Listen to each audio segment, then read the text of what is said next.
και οδηγούν τους πολίτες στο να καλλιεργήσουν αυτό το αίσθημα, δηλαδή της εγκύτητας με την εξουσία, όπως αυτή μορφοποιείται, της πρόσβασης στην πληροφορία, του δημόσιου ελέγχου, του λαϊκού ελέγχου, πώς όλα αυτά μπορούν να συνδυαστούν με τις πραγματικές καθημερινές ανάγκες, για παράδειγμα να έχει συγκοινωνία στα χωριά του Κιλκής, να έχει γιατρό στα χωριά του Κιλκής, να υπάρχει μια τέτοια ιεράρχηση αναγκών προκειμένου η τοπική αυτοδιοίκηση να δίνει λύση και σε κοινωνικά προβλήματα. Γι' αυτά τι απαντάτε? Δεν νομίζω ότι είναι τόσο δύσκολο να λυθούν κάποια προβλήματα. Απλώς χρειάζεται λίγο να τα δούμε με μια άλλη ματιά. Πιστεύω ότι στην περιοχή μας το διαδίκτυο και γενικά η υψηλή τεχνολογία δεν έχει αξιοποιηθεί ανάλογα. Θα ήταν πολύ εύκολο να βοηθήσουμε πολλούς ανθρώπους είτε μέσω διαδικτύου είτε μέσω σε κεντρικά μέρη όπως είναι τα καφενεία και τα εστιατόρια της περιοχής, όπου συγκεντρώνονται οι ηλικιωμένοι και οι άνθρωποι που μετά το φόρτο της εργασίας τους έρχονται εκεί. Θα μπορούσαν εκεί και να πληροφορηθούν πολλά πράγματα, έστω και από μακριά, όπως λέγαμε Μαρία στην Καστανερή, για έστω και ένα δημοτικό συμβούλιο που γίνεται. Πόσο απλό είναι να υπάρχει μια web κάμερα, δηλαδή μια φορά το μήνα, και να μαζεύονται, γιατί να βλέπουν το ποδόσφαιρο ή το μπάσκετ, να βλέπουν, ας πούμε, ποιες είναι οι απόψεις, τι γίνεται, ποιοι αποφασίζουν για αυτούς και τι λένε για αυτούς. Τώρα, το να δημιουργηθεί μια μικρή αστική συγκοινωνία, αν σκεφτούμε τον μπακτολό των χρημάτων που έχει ξοδευτεί δεξιά και αριστερά και τα πλούσια έργα τα οποία έχουν εμφανιστεί στον νομό και στην περιοχή ευρύτερα, δεν νομίζω ότι είναι ένα τόσο σοβαρό ποσό, και ούτε νομίζω ότι... είναι θέμα προτεραιοτήτων. Αν βάλουμε προτεραιότητα τον άνθρωπο, τότε τα πράγματα αλλάζουν. Εμείς θεωρούμε ότι θα βάλουμε προτεραιότητα τον άνθρωπο. Θα προσπαθήσουμε. Από εκεί και πέρα φυσικά θα αντιμετωπίσουμε προβλήματα, τα οποία σήμερα δεν τα γνωρίζουμε ίσως πολλά. Έχουμε μάθει πάρα πολλά μέσω ερωτηματολογίων που έχουμε μοιράσει στους δήμους και στα χωριά, μέσω της επαφής μας που έχουμε. Ίσως βέβαια οι παλαιότεροι της τοπικής αυτοδιοίκησης τα γνωρίζουν πολύ καλά, αλλά ξανά, όπως είπα και πρωτήτερα, νομίζω ότι βλέποντας τα τώρα εμείς με μια καινούργια ματιά, ίσως θα βρούμε έναν καλύτερο τρόπο λύση ή να βρούμε μια λύση και να μην την παραμερίσουμε όπως κάνουν άλλοι. Άλλωστε, είναι γεγονός ότι ζούμε μια ιστορική στιγμή, τόσο για την νεότερη ελληνική ιστορία όσο και για την παγκόσμια ιστορία. Αυτό το οποίο θα ζήσουμε φέτος και αυτό τα οποία ζήσαμε τα τελευταία 2 χρόνια σε καμία περίπτωση δεν ήταν προβλέψιμα. Κύριε Στεφανίδη, εφόσον ιεραρχούμε προτεραιότητες, θα ήθελα να μας υποδείξετε μερικές για τη συγκεκριμένη γεωγραφική ενότητα, το Δήμο Παιωνίας. Ποια δηλαδή ζητήματα εκκρεμούν αυτή τη στιγμή και οι κάτοικοι διακαώς επιζητούν λύσεις? Κοιτάξτε, κυρία Σαδένα, δεν μπορεί ο ενισχυμένος Δήμος Παιωνίας που δημιουργείται να αποτελεί εξαίρεση. Έχει όλα τα προβλήματα που έχει μία περιφέρεια, ένας βουνίσιος, ένας καμπίσιος δήμος στην περιφέρεια της Ελλάδος. Όμως αυτό ακριβώς ήθελα να ρωτήσω τον κύριο Μουζούρη, την κυρία Μουζούρη. Πώς θα μετατραπεί η περιέργεια και η δίψα για γνώση καινούριων πραγμάτων, για ενημέρωση για καινούρια πράγματα, σε ψήφους? Διότι, επέτρεψέ μου τον όρο, τα κουκιά μετράνε. Διότι εμένα δεν με αφορά να κατεβήκατε μόνο για να δείξετε ποιοι είστε και τι ιδέες έχετε. Εγώ θα ήθελα να πετύχετε και να έχετε συμμετοχή, να μην υπερβάλλω, τουλάχιστον στο Δημοτικό Συμβούλιο του Δήμου Παιωνίας, όπως θα δημιουργηθεί, και με δυνατή φωνή, για να μπορέσετε να δώσετε κάποιες λύσεις. Και πιστέψτε μου, και σε εσάς το λέω, κύριε Ζησάκο, το τελευταίο πράγμα που σκέφτεται στην Γομένη σας, στο Πολύκαστρο και στην ευρύτερη περιοχή είναι το διαδίκτυο και να ενημερώνεται από το ίντερνετ.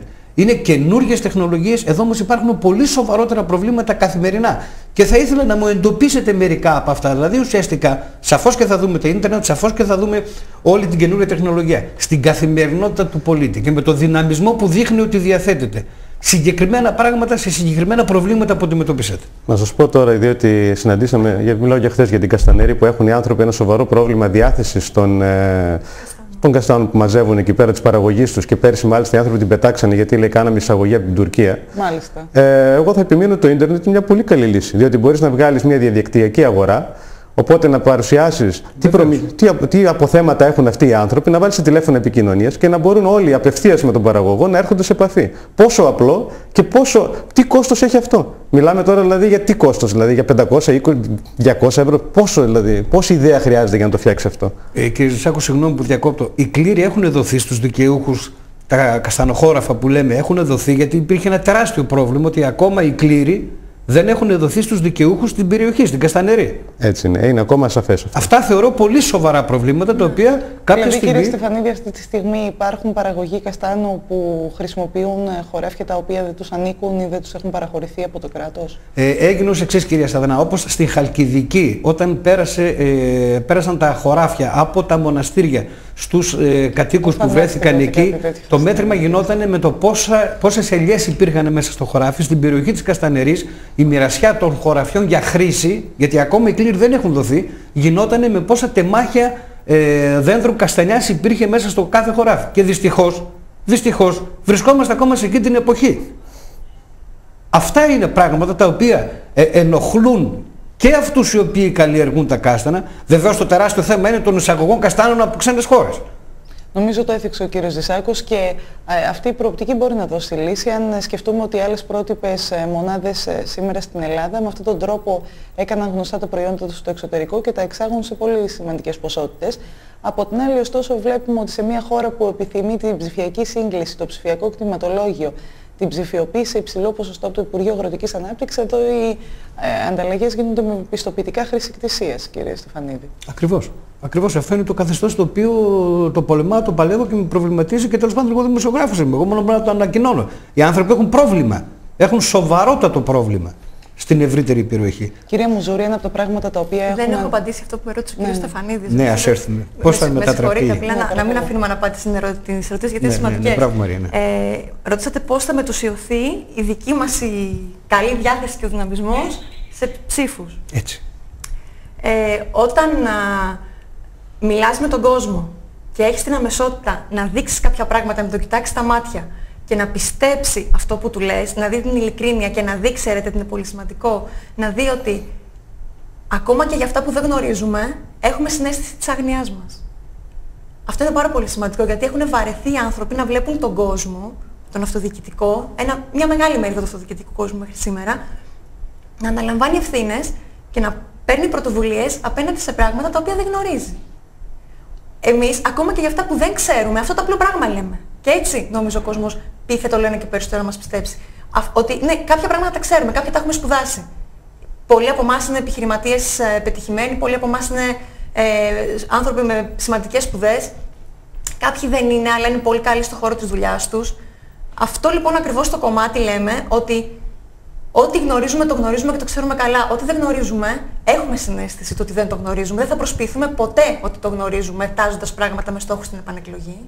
Και αυτό το οποίο μπορούμε να κάνουμε και ξέρουμε, γιατί είμαστε τεχνολογικά καταρτισμένοι, είναι να απευθυνθούμε στους καλύτερους που θα το γνωρίζουν. Να δοθούν κάποια χρήματα σε ανθρώπους που ξέρουν πραγματικά και δίνουν λύσεις σε αυτά που εμείς δεν ξέρουμε. Κανείς δεν είναι επαγγελματίας αυτοδιοικητικός από εμάς. Γι' αυτό πιστεύουμε ότι είναι όπλο μας αυτή τη στιγμή. Νομίζω ήταν και όπλο στη φαρέτρα της ελληνικής ιστορίας να προσφεύγει στους επαΐοντες κατά το Σωκράτη ανέκαθεν. Να έρθουμε σε ένα άλλο, κύριε Στεφανίδη, και οι τηλεθεατές μας αλλά και εγώ, σε όλη αυτή τη συνύπαρξή μας, την τηλεοπτική 2 χρόνια τώρα, έχουμε αντιληφθεί ότι στο νομό Κιλκής υπάρχουν προγράμματα και προβλήματα τα οποία εντοπίζονται σε μικρές γεωγραφικές ενότητες. Δηλαδή κάθε χωριό ή μια συγκεκριμένη γεωγραφική περιοχή έχει την ιδιομορφία της, το δικό της πρόβλημα, τη δική της ανάγκη. Δεν είναι κατηγοριοποιημένες δηλαδή οι ανάγκες ή δεν είναι ομοιογενείς σε ένα πολύ μεγάλο βαθμό εξαιτίας και του γεωγραφικού ανάγλυφου, της θέσης και όλα αυτά που έχουμε αναπτύξει. Πώς μπορεί κανείς λοιπόν να παρέμβει εξατομικευμένα σε μια τοπική αυτοδιοίκηση που διαιρεί στα 2 το νομό και δημιουργεί 2 πόλους με μια χανή ενδοχώρα σε κάθε πλευρά? Κυρία Σαδανά, πάντα υποστήριζα και δημόσια ότι δυστυχώς η πολυμορφία που παρουσίαζε και παρουσιάζει ο νομός Κιλκής, εγώ θα συνεχίζω να το λέω έτσι, δεν το χρησιμοποιήσαμε σαν ατού για την ανάπτυξη. Και δυστυχώς πολλά πράγματα δεν έγιναν όπως θα έπρεπε να γίνουν. Γίναν αρκετά, αλλά δεν ήταν τέτοια τα οποία να μπορούν να δώσουν μια γενικότερη όθηση στον νομό Κιλκής. Γιατί λέω ότι 2 δήμοι δεν θα είναι αποτελεσματικό? Διότι θα φτάνει στην περιφέρεια από 2 γραφεία ανάπτυξης 2 δήμων, π.χ. Δήμος Παιωνίας, φτάνουν 10 φάκελοι πρότασης 10 προγραμμάτων. Ήδη πριν φτάσουν οι φάκελοι για εξέταση, λόγω οικονομικής κρίσης απορρίπτουμε τους 8, εξετάζουμε τους 2 και τελικά κάνουμε ένα πρόγραμμα. Άρα λοιπόν βλέπουμε 2 πόλους στο νομό Κιλκής που θα προσπαθούν να αναπτύξουν την περιοχή, ενώ εάν ήταν 4, δεν λέω για παραπάνω, Εάν ήταν 4, θα ήταν 4 τα αναπτυξιακά γραφεία, τα οποία θα πίεζαν γιατί δυστυχώς έτσι γίνεται, θα πίεζαν την περιφέρεια να πιέσει την κυβέρνηση ούτως ώστε να έρθουν τα κονδύλια για την ανάπτυξη. Τώρα, η κάθε περιοχή παρουσιάζει τα δικά της χαρακτηριστικά. Για παράδειγμα, να μιλήσω για την Γουμαίνεσσα που έχω ιδιαίτερη αδυναμία. Εκεί υπάρχουν τα κρασιά, υπάρχουν τα αμπέλια, υπάρχουν τα χάλκινα της Γουμαίνισσας, υπάρχει ο μοναστηριακός τουρισμός, που χρόνια τώρα κουράστηκα πια να συζητάμε για μουσικό λύκειο στη Γουμαίνισσα, να συζητάμε για ανάπτυξη μοναστηριακού τουρισμού, να συζητάμε για 1002 άλλα πράγματα τα οποία δεν έγιναν. Όπως για παράδειγμα να μιλήσω για τις βιομηχανικές περιοχές. 3 στον αριθμό στο νομό Κιλκής. Μία η βιομηχανική περιοχή Σταυροχωρίου και η βιομηχανική περιοχή Νέας Σάντας, που τώρα πια ενιαία θα είναι στο Δήμο Κιλκής, που τα προβλήματα της ανεργίας δεν είμαι εγώ αυτός ο οποίος θα υπερβάλλω λέγοντας νούμερα. Είναι το Euro One αυτό όμως που το προβάλλει καθημερινά. Να έρθουμε εδώ, κυρία Μουζούρη. Πώς ονειρεύεστε αυτό το Δήμο, ποια θα είναι η αναπτυξιακή του προοπτική, αυτή που χαράσετε εσείς επί χάρτου και επιθυμείτε να την κάνετε πράξη μετά την 1η του 10? Όπως καταλαβαίνετε, η αναπτυξιακή πολιτική αυτή τη στιγμή, εδώ που βρισκόμαστε και ζούμε ρεαλιστικά, μπορεί να έχει να κάνει μόνο με δημιουργία θέσεων εργασίας. Αν δεν λυθεί πρώτα απ' όλα αυτό και αν δεν βρεθεί τρόπος στο Δήμο να μπαίνουν κάποια έσοδα, οτιδήποτε άλλο και να συζητάμε είναι ονειροπόλο. Οπότε οτιδήποτε σκεφτόμαστε και έχουμε στη βάση της υλοποίησής μας, εφόσον μας δοθεί δυνατότητα, έχει να κάνει με δημιουργία θέσεων εργασίας. Έχουμε πάρα πολλούς φίλους που δεν μπορούν να ζήσουν κοντά μας γιατί δεν έχουν τον τρόπο να ζήσουν πραγματικά, χωρίς να περιμένουν να τους ζήσουν. Οπότε είναι δεδομένο ότι οτιδήποτε σκεφτόμαστε έχει να κάνει με γέννηση θέσεων εργασίας. Ο τουρισμός είναι ένα τεράστιο κομμάτι. Δυστυχώς, όπως λέτε, μέχρι σήμερα δεν μπορέσαμε. Για παράδειγμα, η Γουμαίνισσα από μόνη της αποτελεί ένα εξαιρετικό τουριστικό προϊόν για την Ελλάδα. Βεβαίως. Δεν μπόρεσε να προχωρήσει. Γιατί δεν μπόρεσε να προχωρήσει? Γιατί οι ίδιοι άνθρωποι της Γουμαίνισσας δεν το πίστεψαν αρκετά.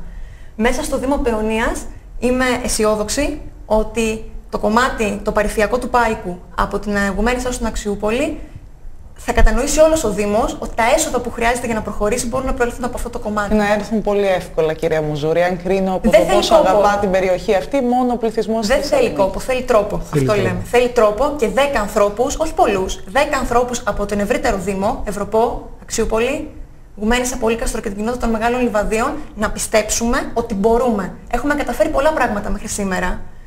Έχασε μια εκδήλωση ωραία που είχαμε το προηγούμενο Σάββατο ο κύριος Κώστας, γιατί ακριβώς μαζευόμαστε 5 άνθρωποι, πιστεύουμε το ίδιο πράγμα, δουλεύουμε θελοντικά και το καταφέρνουμε. Γίνονται μικρά πράγματα. Θα γίνουν μεγάλα όταν όλα αυτά τα μικρά, οι μικρές σπίτες που έχουν δημιουργηθεί ενωθούν, θα φουντώσει φλόγα. Μπορούν να γίνουν, το πιστεύουμε γιατί το βλέπουμε. Το βλέπουμε στη γειτονιά μας, το βλέπουμε μέσα μας, το βλέπουμε γύρω μας σε πιο μικρό επίπεδο. Υποχρεωθήκαμε να πολιτευτούμε, δεν το θέλαμε. Υποχρεωθήκαμε γιατί μόνο έτσι τελικά θα καταλάβουν ότι πρέπει να μας πάρουν σοβαρά. Και νομίζω ότι το μεγαλύτερο άχθος το σηκώνει ο κ. Ζησάκος ως επικεφαλής. Και τον ευχαριστούμε πάρα πολύ γι' αυτό. Κύριε Ζησάκο, αυτή είναι η προτεραιότητα, δημιουργία νέων θέσεων εργασίας και εναλλακτικές μορφές τουρισμού που θα μπορούσαν να ενισχύσουν την τοπική οικονομία. Κοιτάξτε, έχουμε σκεφτεί διάφορα πράγματα να συμπεριλάβουμε στο πρόγραμμά μας. Αλλά εδώ πέρα θα επιμείνω σε αυτό που είπε πρωτήτερα η Μαρία, ότι θα ακούσουμε, θα αφογκραστούμε όλες τις περιοχές και όλα τα προβλήματα των περιοχών. Θα συμβουλευτούμε ανθρώπους, γιατί εμείς ναι μεν έχουμε κάποιες ιδέες, αλλά καλά είναι να συμβουλεύεσαι και κάποιους ανθρώπους που έχουν σπουδάσει 5 πράγματα και έχουν ασχοληθεί ξανά με την ανάπτυξη. Και από εκεί και πέρα θα το εκφράσουμε αυτό. Δεν νομίζω δηλαδή ότι είναι το κατάλληλο σημείο αυτή τη στιγμή να πούμε πράγματα τα οποία ίσως να μην γνωρίζουμε τόσο καλά. Ωραία, εμείς λοιπόν σας δίνουμε άπλετο χρόνο, θα τα πούμε ξανά στις τηλεοπτικές αναμετρήσεις που θα διοργανώσει από την ερχόμενη εβδομάδα και στο εξής το Europe One, προκειμένου να γνωρίσουμε από κοντά όλους όσοι διεκδικούν φόκους και αξιώματα με αφορμή τις αυτοδιοικητικές εκλογές, να μας καταθέσουν τις απόψεις τους, τα οράματά τους αλλά και τα πιστεύω τους για το πώς μπορεί να επέλθει μια αλλαγή από μια μικρή κοινωνία σε μια μεγαλύτερη. Θα ευχαριστήσουμε όλους που ήσασταν σήμερα κοντά μας. Κυρία Μουζούρη.